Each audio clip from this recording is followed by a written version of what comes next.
A year ago today, I was forced to leave a job that I loved, at the peak of its success, for having the audacity to express an honestly held opinion. Well, this shouldn't happen in any democracy, supposedly built on the principles of free speech and freedom of expression. So I'm delighted to now be returning to live television with a new primetime show whose main purpose will be which has infected societies around the world. Cancel the cancel culture. Cancel the cancel culture. Piers Morgan is a plastic man, a fraud, a phony, a trend rider, a bandwagon jumper. He is a man that saw a way to rebrand himself again and ride the wave of anti-woke. And he's failed. Why? Because he lacks the fundamental ingredient that gets people on board. It's called authenticity. The woke gravy train is a real thing. Wokery is no doubt a scourge, but like any good scourge, 1,000,001 opportunists come along to cash in on this most ridiculous of cultural phenomena. They could be pro-woke or anti-woke. It doesn't matter. Their integrity is equally as low. Woke has become like bling bling in the 2000s. Before Juvenile released his smash, Bling Bling, nobody would dare utter such a phrase. Not even in jest. Not so long after the tune and the phrase had embedded itself in hip-hop culture, it soon spread everywhere, like a virus.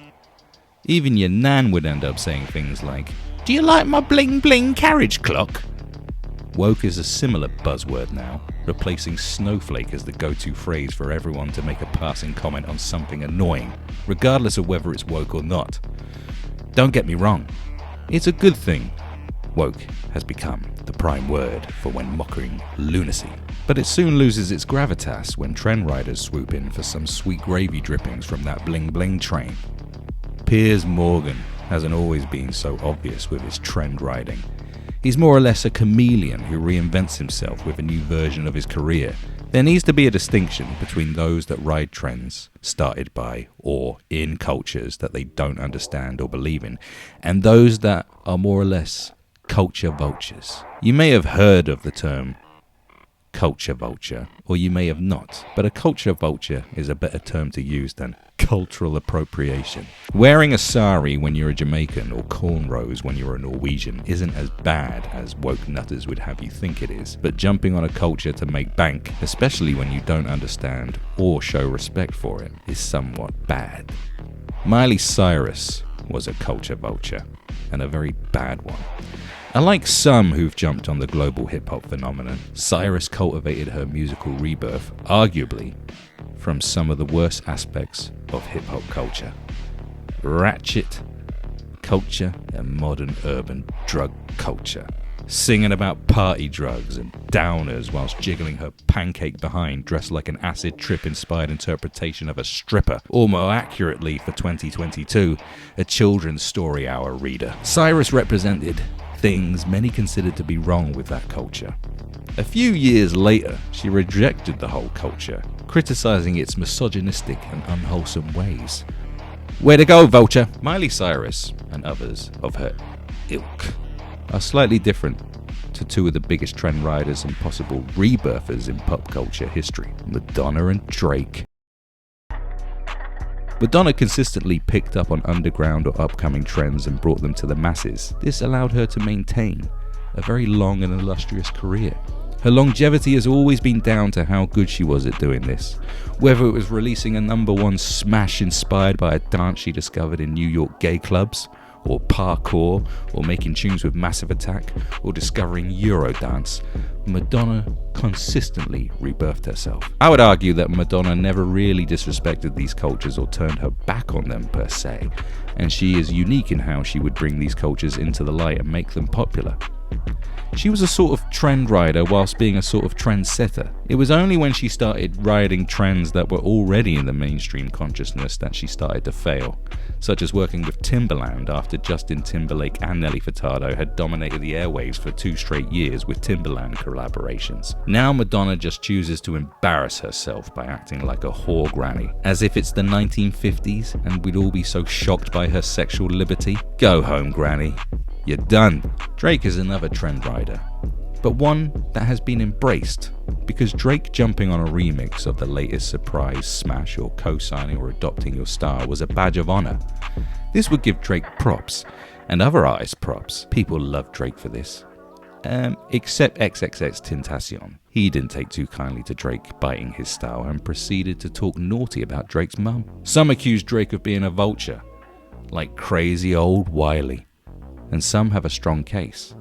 But Drake is like Madonna. He is the modern day equivalent. I have no problem with Drake and Madonna, or others who've done the same, such as Jay-Z. Perhaps because their authenticity, whether you think they have it or not is another thing, comes from their words and how they carry themselves. People love their music, for the most part, because their lyrics and attitude resonates with people. They've all remained very consistent over the years. Drake is the role model for fuckboys, and Madonna is the role model for whores. And Jay-Z is the role model for mildly rich rappers. On the flip side of trend riding, with way less authenticity and integrity, you can look no further than the most modern type of entertainer, the YouTuber. Here's the cinnamon, all right? All right, here you go.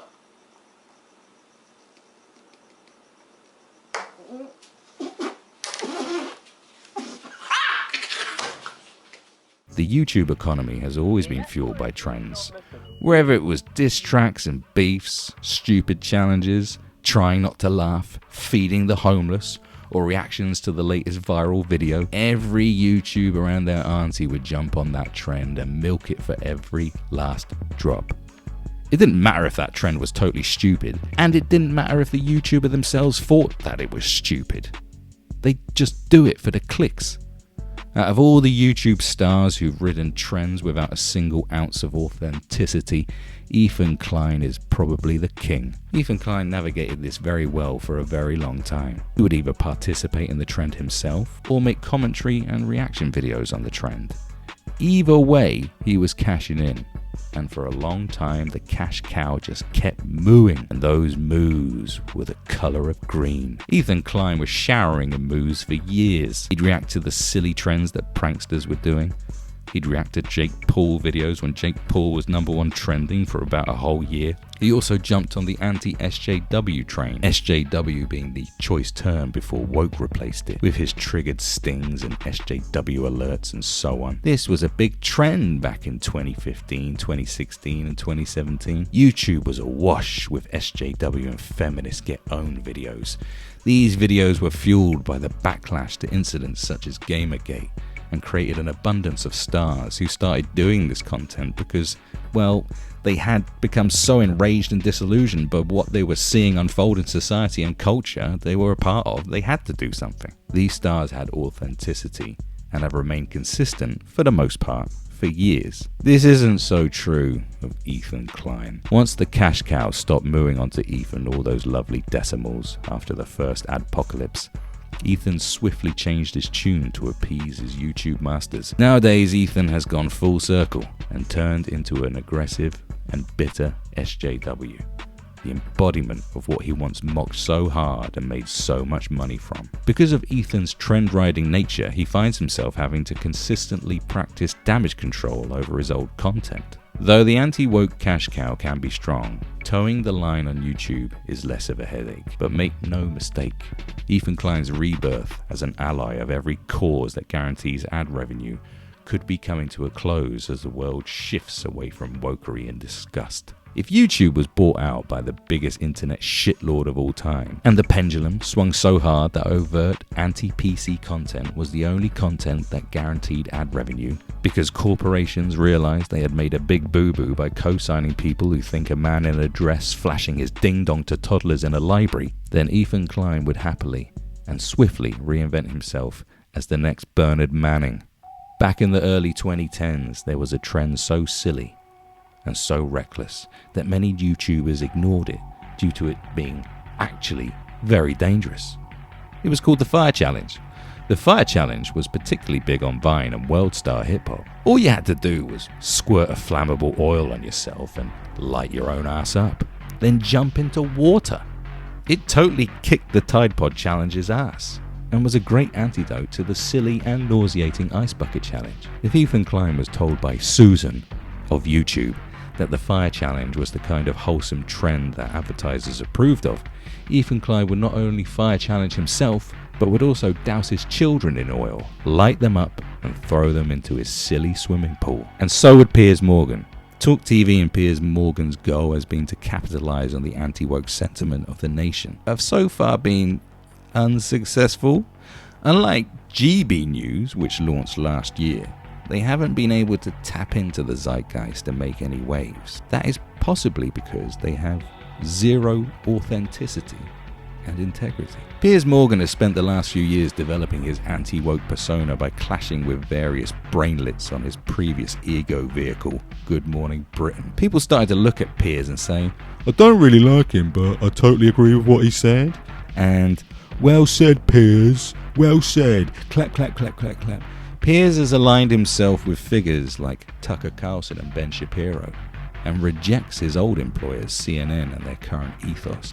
Piers Morgan even got bad boy credentials from being fired from Good Morning Britain over his comments on the Princess of Wokeness herself. Piers' rebirth was complete when they started dropping ads and promos for his new show. Every SEO buzzword was crowbarred in, but no one tuned in.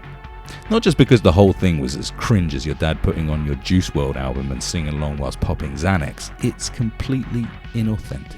Whilst Piers may like to think of himself as the British Tucker Carlson, he is far from that. People like Carlson have done so well because they really don't seem to give a fuck. Tucker Carlson has resonated so well because he calls out power and bashes the establishment. Piers Morgan, on the other hand, is part of the establishment, an establishment that a majority of disillusioned people have come to despise, and he always has been. Morgan was the editor of The Mirror and was once embroiled in a huge scandal over faking photographs of British troops torturing Iraqi prisoners at Abu Ghraib prison. Piers Morgan was a judge on America's Got Talent. Piers Morgan had a column in the Mail on Sunday where he would brag about all his celebrity friends in Hollywood and beyond. Piers Morgan was a presenter on ITV. Piers Morgan had his own talk show on ITV. Piers Morgan is as establishment as it gets. Just because he doesn't think a trans lady should swim against natural girls doesn't mean he's socking it to the man. He is the man, whilst also not being the man, if you catch my drift. Piers Morgan's show also doesn't catch the wave of feeling that GB News does. GB News have pulled off a unique coup. Almost every presenter on GB News is outright anti-establishment and are actually problematic for any mainstream narrative. They call out vaccine mandates, question vaccine safety, stick fingers up to the police, the CIA, say trans women aren't proper women, and so on and so on. They're like Eminem in his prime, saying the things you say in private that you don't dare say in public, because they have the balls to do so. Piers Morgan, on the other hand, just turns to his 7th camera and says, "Trigger warning!" like an old man shouting bling bling at Center Parks in 2006. Piers Morgan has chosen the safest route of anti-wokery, the fence-sitting establishment mouthpiece kind. He may bang on about cancel culture, but the man actively supported the worst kind of cancel culture, vaccine mandates. Morgan suggested those who refuse the vaccine should be thrown into a cave and later said, "I've got no problem with those refusing to have the COVID vaccines, so long as they have no problem with history recording them as selfish pricks who only cared about themselves in a global pandemic." What an interesting take, Piers. And also saying, those who refuse to be vaccinated with no medical reason not to should be refused NHS care if they catch COVID. I don't know, Piers, but maybe the medical reason for not having the vaccine is possibly because it might do you bad. Piers Morgan is just a trend rider and a cultural war vulture. The reason why the woke culture is so despised isn't just down to their silly hair, aggressive nature, and lunatic positions and proposals. It's their authoritarian and fascistic nature that really turns people off. They demand people bend the knee. They demand people do as they say or else. That's why they don't debate, because it's either their way or no way. Piers Morgan's views on vaccines show that he is on the wrong side of this war and is just cashing in. He scorned lockdown protesters. He called people who wanted their basic freedoms COVID-idiots, just like the Sun and the Daily Mail did. He didn't understand why footballers taking the knee was problematic, because he didn't do the research. Because why would he?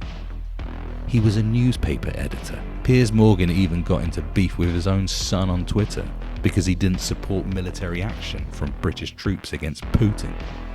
Piers Morgan is on the wrong side of history, just like the woke lunatics. It's our authenticity that make people like us. Authenticity doesn't always do you any favors. There's a long line of people who spoke their truth, even without realizing it could be problematic, and have paid dearly. Piers Morgan just keeps failing up the ladder. Though his current rung has snapped, all good things come to those who keep being dud. Piers Morgan is just another establishment figure who just keeps fucking up and seems to just land on his feet. Piers Morgan will say problematic things when it suits his career progression and his rebirthing. I'm sure he does have his own opinions, but acting like he's the man who's going to cancel culture is a joke. It's a hoax by a man who was sacked over a huge hoax. Piers Morgan, like Ethan Klein, Madonna and Drake, is a trend rider, but a really bad one.